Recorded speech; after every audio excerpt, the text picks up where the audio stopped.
దేవునికి మహిమ కలుగును గాక.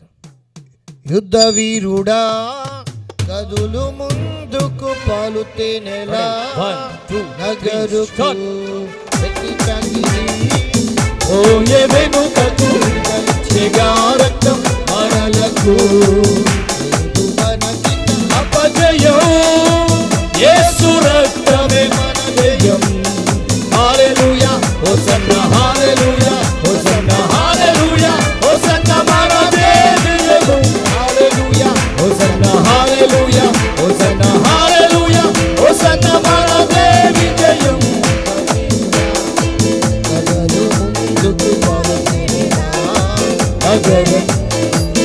చాకిరి ఓయే వెనుకకు రక్షగా రక్తం మనలకు.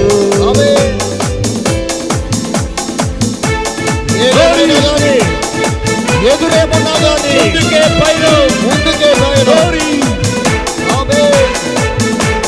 ఇజ్రాయేలీలైతే వెనుకున్న వాటిని మరి చెబుతున్న వాటి కొరకే వేగిరపడతామంటాడు పౌలు గారు. ఇశ్రాయేలీలైతే వారు అనేక సందర్భాల్లో వెనుక తప్పి చూశారు. పౌలు అంటాడు వెనుకున్న వాటిని జోడించి ముందున్న వాటి కొరకే వేగిరపడదాం. చమలు పడదాం గట్టిగా.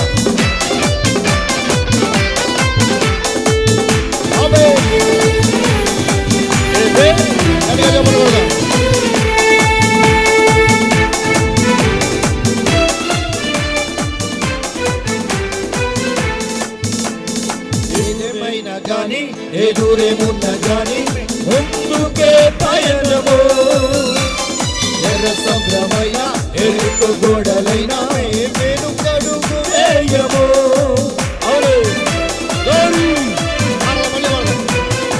ఏదేమైనా గాని ఎదురేమున్నా గాని ముందుకే పయనము. ఎర్ర సముద్రమైనా ఎరుకు గోడలైనా వెనుకడుగు వేయము. యేసుడే సత్య దైవం అంటూ పను చాటుగా అడ్డుగా ఉన్న సాతాను కోటలన్నిటిని కూల్చుతా. యేసు రక్తమే మన జయం. హల్లెలూయా హోసన్నా హల్లెలూయా హోసన్నా హల్లెలూయా హోసన్నా మన దేవి జయం. హల్లెలూయా హోసన్నా హల్లెలూయా హోసన్నా హల్లెలూయా హోసన్నా మన దేవి జయం. యుద్ధ వీరుడా కదలు ముందుకు పాలుతేనెలా నగరకు వెండి చాకిరి ఓయే వెనుకకు విడుదలిచ్చేగా రక్తం మనలకు.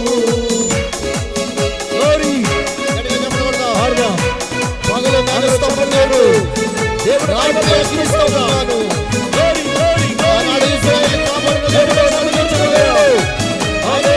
నడిపిస్తాడు పరమ కాలానికి మనం చేర్చడానికి దేవుడు.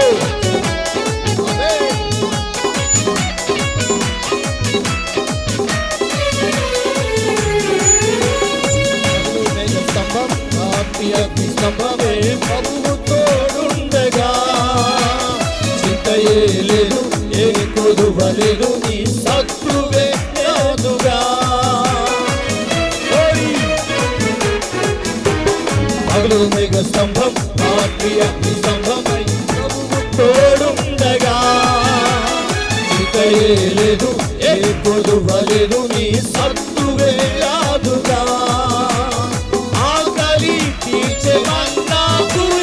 యేసుని నీడలో దాహము తీర్చే బండ చీలును కలువరి సిలువలో. యేసు రక్తమే మన జయం. హల్లెలూయా హోసన్నా హల్లెలూయా హోసన్నా హల్లెలూయా హోసన్నా మన దేవి జయం. హల్లెలూయా హోసన్నా హల్లెలూయా హోసన్నా హల్లెలూయా హోసన్నా మన దేవి జయం. యుద్ధ వీరుడా కదలు ముందుకు పాలుతేనెలా నగరకు ఓయే వెనుకకు విడుదలిచ్చేగా రక్తం మనలకు.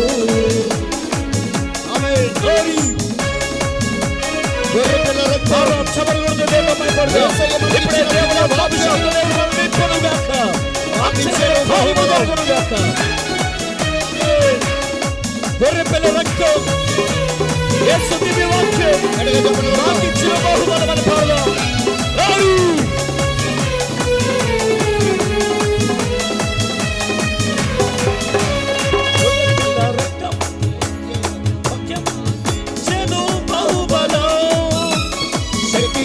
కాదు బలము చేత కాదు ఆత్మతో నిలిచెదం. గొర్రె పిల్ల రక్తం యేసు దివ్య వాక్యం మాకిచ్చెను బాహుబలం. శక్తి చేత కాదు బలము చేత కాదు ప్రభు ఆత్మతో గెలిచెదం.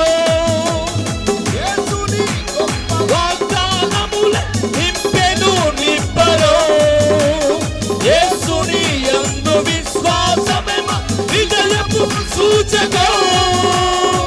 యేసు రక్తమే మన జయం. హల్లెలూయా హోసన్నా హల్లెలూయా హోసన్నా హల్లెలూయా హోసన్నా మనదే విజయం. హల్లెలూయా హోసన్నా హల్లెలూయా హోసన్నా హల్లెలూయా హోసన్నా మనదే విజయం. యుద్ధ వీరుడా కదలు ముందుకు పలుకెనెలా నగరంకు ఎట్టి చాకిరి పోయే వెనుకకు విడుదలిచ్చెగా రక్తం మనలకు అపజయం. యేసు రక్తమే మన జయం. హల్లెలూయా హోసన్నా హల్లెలూయా హోసన్నా హల్లెలూయా హోసన్నా మనదే విజయం. హల్లెలూయా హోసన్నా హల్లెలూయా హోసన్నా హల్లెలూయా హోసన్నా మనదే విజయం. వీరుడా కదలు ముందుకు పాలుకెనెలా నగరకు ఎట్టి చాకిరి పోయే వెనుకకు విడుదలిచ్చెగా రక్తం మనలకు మనకిక అపజయం. యేసు రక్తమే మన జయం. హల్లెలూయా హోసన్నా పాడదాం. గ్లోరీ గ్లోరీ గ్లోరీ హల్లెలూయా హోసన్నా హల్లెలూయా హోసన్నా హల్లెలూయా హోసన్నా మనదే విజయం. యుద్ధ వీరుడా కదలు ముందుకు పాలుకెనెలా నగరకు ఎట్టి చాకిరి పోయే వెనుకకు విడుదలిచ్చెగా రక్తం మనలకు.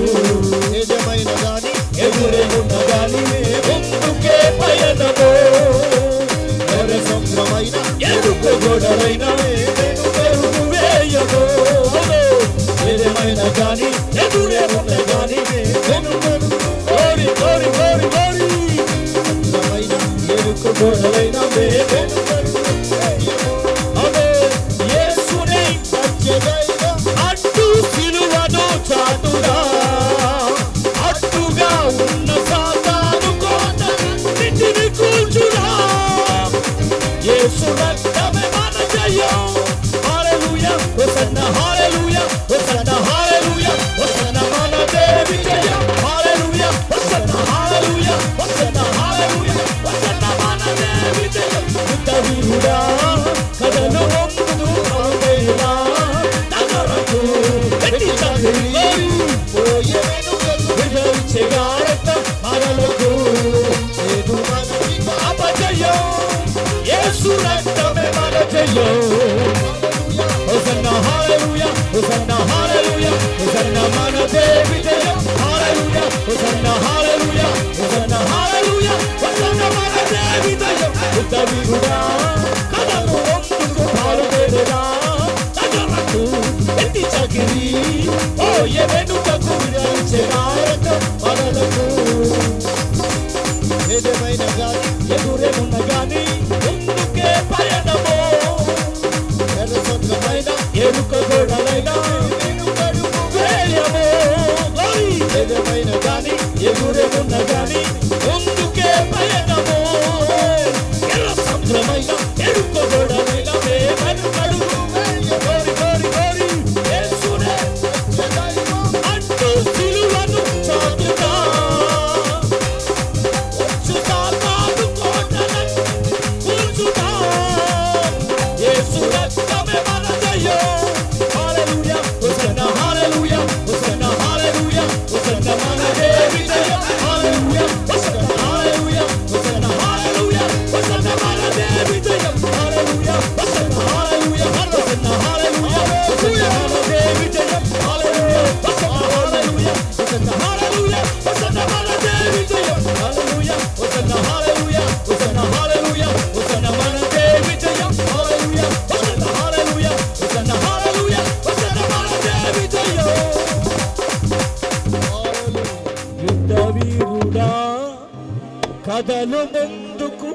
పాలు తేనెలా నగరకు వెట్టి చాకిరి పోయే వెనుకకు విడుదలిచ్చేగా రక్తం మనలకు. హల్లెలూయా హల్లెలూయా హల్లెలూయా. ఆయన ఊదినప్పుడు నాడు జీవాత్మయ్యాడు, జీవించే ప్రాణం ఆయన ఊపిరి. ఆ ఆక్సిజన్ దొరక్క కరోనా టైంలో బండలు లేక చచ్చిపోయిన వాళ్ళు ఎంతమందో. తెగులు దేశాలు వ్యాపించింది, కానీ సువార్త వ్యాపించాలి. కొలస్సీయులకు రాసిన పత్రికలో 1వ అధ్యాయము చూడండి 6వ వచనం. కొలస్సీ 1:6. ఈ సువార్త ఏ సువార్త? యేసుక్రీస్తు పుట్టిన సువార్త. పుడతాడు చూడండి, ద్వితీయోపదేశకాండం 18:17 ఉంది. ద్వితీయోపదేశకాండం 18వ అధ్యాయం 17. అయితే అలా కాదు, ద్వితీయోపదేశకాండం 18వ అధ్యాయము 18వ వచనం. కాదు, మీ సహోదరుల్లో నుండి మీ వంటి ప్రవక్తను, నీలాంటి ప్రవక్తను వారి కొరకు పుట్టిస్తానన్నాడు. ఎవరి కొరకు? ఇశ్రాయేలీల కొరకు ప్రవక్తను పుట్టిస్తాను అని చెప్పాడు. మోషేకి చెప్పలా, ఇశ్రాయేల్ అందరికీ చెప్పాడు. ఒక మోషేకి చెప్పించాడు. దేవుని స్తోత్రం. నా ఒక్కదానికే చెప్పడు దేవుడి సువార్త. మీ అందరూ రక్షింపబడాలని నాతో మాట్లాడతాడు. చెవిలో చెప్పింది మిడ్డిలి మీద ప్రకటించాలట. కనుక నిజంగా మీ సహోదరుల్లో నుండి నీ వంటి ప్రవక్తను వారి కొరకు పుట్టిస్తాను, అతని నోట నా మాటలు ఉంచెదనన్నాడు. చాలు. ఎవరి నోట? ప్రవక్త నోట. మోషే నోట దేవుడి మాటలు ఉంచి అహరోనుకి చెప్పించి అద్భుతాలు జరిగించి 10 రకాల తెగుళ్ళు ఐగుప్తీయుల మీదకి పంపించి తొలిచూల్ని చంపి బానిసత్వము నుండి బయటికి తీసుకురావటానికి మోషేను పిలిచాడు. నిర్గమకాండం 3వ అధ్యాయములో 7వ వచనములో అంటాడు, చదవండి. మరియు యెహోవా ఇట్లా నేను ఐగుప్తిలో ఉన్న నా ప్రజల బాధ, నీ బాధ చూడ్డా యేసు ప్రభు ద్వారా మోషేకి చెబుతున్నాడు. దేవుడు చెప్పుకుంటున్నాడు. పొదలో మండి ఆ మంటలు చూసి ఆకర్షింపబడి మోషే గొప్ప వింతేదో చూద్దామని వెళ్తే పలకరించి మాట్లాడి మోషేతో చెబుతున్నాడు, నేను ఐగుప్తిలో ఉన్న నా ప్రజల బాధను నిశ్చయంగా చూశాను. పనులలో తమ్మును కష్టపెట్టు వారిని బట్టి వారు పెట్టిన మొర్ర వింటిని, వారి దుఃఖాన్ని తెలిసే ఉంది. దుఃఖం కూడా ఎంత ఏడుతున్నారో నాకు తెలుసు అంటున్నాడు దేవుడు. తెలవదనుకున్నారు. అప్పటి వరకు 400 ఏండ్లు శత్రువుల చేతి కింద అనపబడిన తర్వాత దేవుడు పట్టించుకున్నాడు. మొర్ర పెట్టేవాడు పుట్టారు. ఆ మొర్ర దేవుని సన్నిధికి చేరింది. దేవుడు మిద్యాను యాజకుని మంద మేపే మోషేని చూశాడు. పొదలో ఉండి బగ మండింటున్నాడు. పొద కాలిపోతలేదట. ఆ వింత ఏంటో చూడాలనుకుని మోషే వస్తుంటే పిలిచాడు. నీవు ఆయన తట్టు తిరిగితే ఆయన నీ తట్టు తిరిగేవాడు. ఆయన చేత నువ్వు ఆకర్షించబడితే నువ్వు ధన్యుడు అవుతావు, ధన్యురాలు అవుతావు. నీ కుటుంబానికే కాదు, నీ దేశానికి కూడా ఆశీర్వాదం నీ మూలంగా కలుగుద్ది. దేవుని స్తోత్ర. నీ దేశానికి కాదు, సర్వలోకానికి కూడా కలుగుద్ది. దేవుని స్తోత్ర. సర్వలోకానికి సువార్త ప్రకటించబడాలంటే నువ్వు చెప్పింది వాళ్ళు విని, వాళ్ళు చెప్పింది వాళ్ళు విని సర్వలోకములో. చూడండి కొలస్సీలో ఏమని ఉందో 1:6.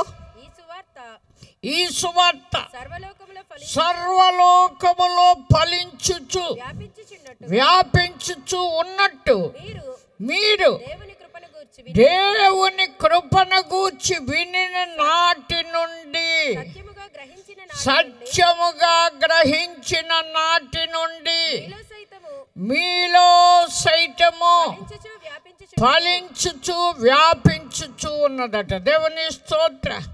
ఫలించాలి. నువ్వు వింటాం కాదు, నూతిలో పడేసినట్టు కాదు. నూతిలో పడేస్తారా డబ్బులన్నీ? నూతిలో పడేస్తారా వెండి బంగారాలు? పడేస్తారా? నీళ్లు చేతుకుని స్నానానికి పానానికి ఉపయోగించుకుంటారు. ఉన్న చోటే ఉండకూడదు, నది వలె ప్రవహించాలి. ఆయన యందు విశ్వాసం ఉంచు వాని కడుపులో నుండి జీవ జల నదులు పారును అన్నాడు. దప్పికొంటే రా, నా మాటలు విను. విన్న తర్వాత నది అయిపోతావు. అనేక మంది నీ ద్వారా బతకాలి. నీవు 4 రోజులు బతికి మా ఆయన కాపురం చేయాలి కదండి, మా బిడ్డలు చూసుకోవాలి కదండి, వాళ్ళ పెళ్ళి ఎలాగున్నా నీ పెళ్ళి అయిపోతుంది. ప్రభు కన్ను తెరిచాడంటే ఆయన కన్నుల్లో అగ్ని జ్వాలల్లో ఉన్నాయట. దేవుడైన యెహోవా మోషే కాలంలో అగ్ని జ్వాలల్లో ఉండి మాట్లాడి మోషేని దద్దరిల్లగొట్టి, నేను నత్తివాడినన్నా ఆయన బాహుబలం ఎంతో చూపించి, నిజంగా చేతిలో ఉన్న ఏంటంటే కర్ర అన్నాడు, కింద పడేయమన్నాడు. అంత క్రితం చెప్పులు ఇప్పేయమన్నాడు. నువ్వు నిల్చున్న స్థలం పరిశుద్ధ స్థలం. తర్వాత చెప్పులు ఇప్పమన్నాక కర్ర పడేయమన్నాడు. చెప్పులు లేనోడు కర్ర కింద పడేస్తే పాము అయింది. ఎక్కడ పరిగెడతాడు? నిరాయుధుడిగా చేశాడు మోషేని. పరిగెత్తలేడు. పట్టుకో అన్నాడు.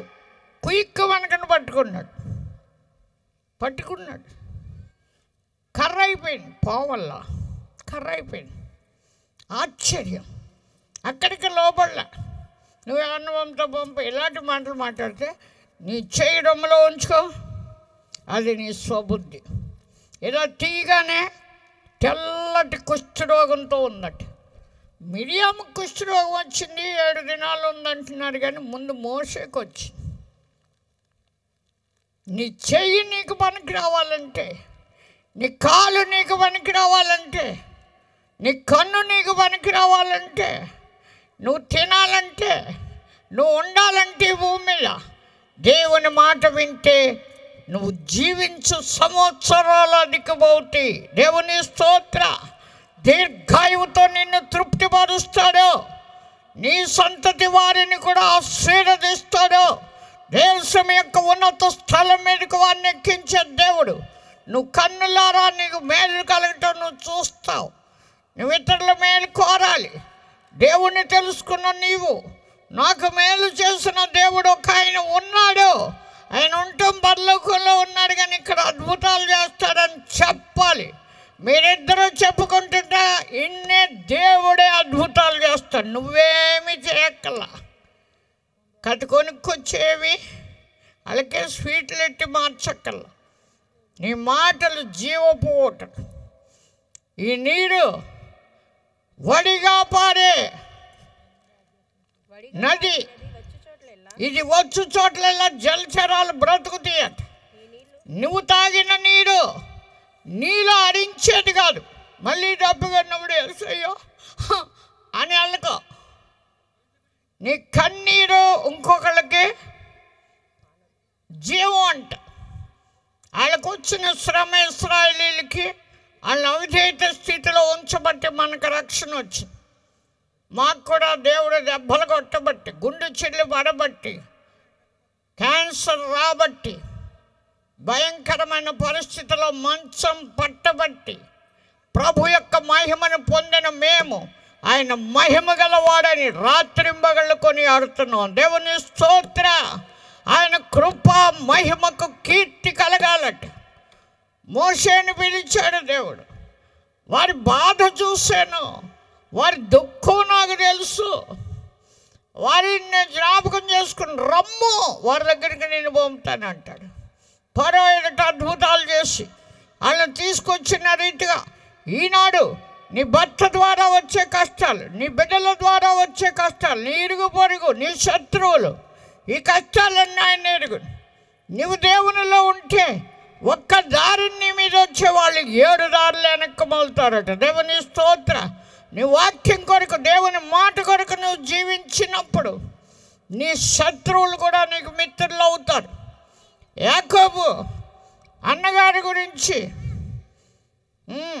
వెళ్ళేటప్పుడు దేవుడే నరుడిగా వచ్చాడు, ఆశీర్వదించాడు. యాకోబు కాదు, ఇశ్రాయేల్ అని ఆశీర్వదిస్తే ఒక్క రాత్రిలో యాసేవు చంపాలనే గుణం లేదు. 400 మందితో వస్తూ ఉన్నవాడు వచ్చి మేడ మీద పడి ముద్దు పెట్టుకున్నాడు. దేవుడికి దశంభాగం ఇస్తానన్న యాకోబు ప్రతిష్ఠితం లేదు, యాసేవుకి ఇచ్చాడు. సాగిలు పడ్డాడు, దండం పెట్టాడు. ఎవరికి? యాసేవుకి. ఆ దేవుడు మొక్కం చూసినాడు. నిజమే, దేవుడు గుణం వచ్చేసింది ఎవరికి? యాసేవుకి. యాకోబు మీద జాలి చూపించాడు, యాకోబుకి మేలు చేశాడు అన్న కలహం లేదు. ఒక గుంపు లేయా సంతానం, లేయా పిల్లలు చనిపోయినా, దాసి పిల్లలు చనిపోయినా, రాహేలు పిల్లల్ని పారిపోమని కుయుక్తితోనే 2 గుంపులు పంపిన యోబేకు రేవు దగ్గర ఉన్న యాకోబు దగ్గరికి దిగొచ్చి తోడకూటి మీద కొట్టి ఆశీర్వాదం ఇమ్మనే పట్టుదల వదలనందువల్ల ఒక్క రాత్రిలో ప్రభు తెల్లాడిపోతుంది అన్నాడు. తెల్లారిన వదలనన్నాడు. అలాంటి పట్టలేవా? ఒక్క రాత్రి కూడా ఎన్ని రాత్రులు వెళ్ళిపోయినా యాకోబు గుర్తు రాలేదా? నీ భక్తి జీవితంలో ప్రార్థన యందు పట్టుదల గలవారై ఉండమంటే యేసే చెప్పాడు, విసుకక ప్రార్థన చేయమని. నీ ప్రార్థన దేవుని సన్నిధికి చేరాలి. ఆనాడు చేరి మోషేని పంపి సీనాయి పర్వతం మీద వాళ్ళకి ధర్మశాస్త్రం ఇచ్చాడు. మొదటి రాతి పలకలో వాళ్ళు పోత దూడం చేసుకుని బంగారంతో ఊరేగుతున్నారన్న కోపంతో మోషే కొండ మీద నుంచి కింద పడేసి పలకల బద్దలు కొట్టాడు. కానీ మరలా అలాంటి పలకలు తెచ్చుకోమన్నాడు. మోషే ద్వారా ధర్మశాస్త్రం వచ్చిందట. చూడండి, యోహాను సువార్త 1వ అధ్యాయము 17వ వచనం. ధర్మశాస్త్రము మోషే ద్వారా అనుగ్రహింపబడింది ఇశ్రాయేలీయులకి. ఆనాడు బానిసత్వంలో ఉన్న ఇశ్రాయేల్ మూలుగులు విన్న దేవుడు, మొర్ర విన్న దేవుడు, దుఃఖాన్ని చూసిన దేవుడు, వారికి పాలు తేనెలు ప్రవహించే దేశం 7 జాతుల వారిని వెళ్ళగొట్టి ఇవ్వాలని ఉద్దేశించిన దేవుడు నీకేమి ఇవ్వాలనుకుంటున్నాడో, నువ్వు అడిగిన దానికంటే, నువ్వు ఊహించిన దానికంటే అత్యధికంగా చేయగల శక్తిమంతుడు నువ్వు నేను నమ్మాం. ఇంకా నమ్మనోళ్ళు నమ్ముకోండి. ఈయన దేవుడు. భూమి ఆకాశంలో ఆయన నోటి మాటతో సృజించిన దేవుడు. ఆయన కుమారుడైన యేసు క్రీస్తుని యుగ యుగాలకి దేవుడిగా, రాజుగా ప్రతిష్ఠించుకున్నాడు. యేసే ప్రతిష్ఠించుకున్నాడు మనందరి కొరకు. ఈ లోకములో నుండి వీరిని తీసుకుపోమని ప్రార్థించట్లే, దుష్టుని నుండి కాపాడమన్నాడు. మొదటి ఆదాము కొరకు ప్రార్థించేవారు లేరు. మన కొరకు ప్రార్థించే యేసు తండ్రి సముఖములో ఉన్నాడు. మనం ఆయన ద్వారా రక్షణ పొందటానికి పిలువబడ్డాం, వ్యాధితో కృషించిపోవటానికి కాదు. ఈనాడు చాలామంది వేరేవారు దేవుడు రోగులను స్వస్థపరచడం అంటున్నాడు. స్వస్థపరిచే దేవుడే, కానీ ఆయన తట్టు మీద తిరిగితే మీ మోకాలకు వెలుగొస్తుంది. ఆయనకు మొర్ర పెడితే మీకు విడుదల వస్తుంది. ఎవరికి మొర్ర పెడుతున్నారో తెలుసు. ఈనాడు పోలీస్ స్టేషన్ ఎమ్మెల్యేకి జరుగుతాడు, లీడర్లకు జరుగుతాడు. పడేయండి అందులో 4 కొట్టండి కొట్టే వాళ్ళు కొట్టరు. ఇంకా ఏదో తేల రాసిపోమంటారు. ఏంటి విడుదల? ఏసల కాదు, సంపూర్ణ విడుదల ఇచ్చేవాడు. పాపాలు క్షమించటానికి వచ్చాడు. పాపం ఏలుబడి చేసేది, కానీ యేసుక్రీస్తు నీతిమంతుడై దేవుని యందు భయభక్తులు కలిగి ఆలుతాడని, నీతి సూర్యుడిగా ఉదయకాలం సూర్యోదయ కాంతిగా ఉంటాడని దావీదు గారు ప్రవచనం చెప్పారు. ఆయన రాజు అయ్యాడు. ఊరికి గొర్రెలు కాసుకునేవాడిని తీసుకొచ్చి యెహోవా దేవుడు రాజుగా చేశాడు. నేను కాదు, కానీ నేను తర్వాత పుట్టే రాజు ఉన్నాడు. ఆయన మనుషులను అందరినీ వెళ్తాడు అన్నాడు. మనం ఇక్కడ యెరూషలేములోనే ఉన్నాం, కానీ బూదిగంతాల వరకు వెళ్ళేవాడు. అంతేకాదు, ఆయన మబ్బు లేకుండా ఉదయించిన సూర్యుని వలె, యెషయా ప్రవచనం, మరణ ఛాయలో ఉన్న దేశ నివాసులకు అరుణోదయం అంటే సూర్యకాంతి. చీకటిలో ఉన్నవారికి, మేము ఒకప్పుడు చీకటిలో ఉన్నాం విగ్రహారాధనలో. దేవుడు కాని దేవుళ్ళకి పొలాలముంటే వెళ్ళి పుట్టలముంటే పాలు పోసినాం. పాములకి కోడిగుడ్లు వేసి బుర్రటెంకలో కొట్టి గుంజు వేసి తేగ ముక్కలు వేసి తింటుందని తెలియక కనికరింపబడ్డాం. కృపా మహిమకు కీర్తి కావాలని నన్ను మిమ్మల్ని ఎన్నుకున్నాడు దేవుడు. దేవుని స్తోత్ర. మోషే ద్వారా ధర్మశాస్త్రం కలిగింది, యేసుక్రీస్తు ద్వారా కృపయు సత్యము కలిగినాయి అంట. దేవుని స్తోత్ర. కృప మన జీవానికంటే ఉత్తమమైన దేవుని మాట, దేవుని మహిమ. కృప అంటే కృపా మహిమ. కనుక మహిమ చూపించాడు. నిజంగా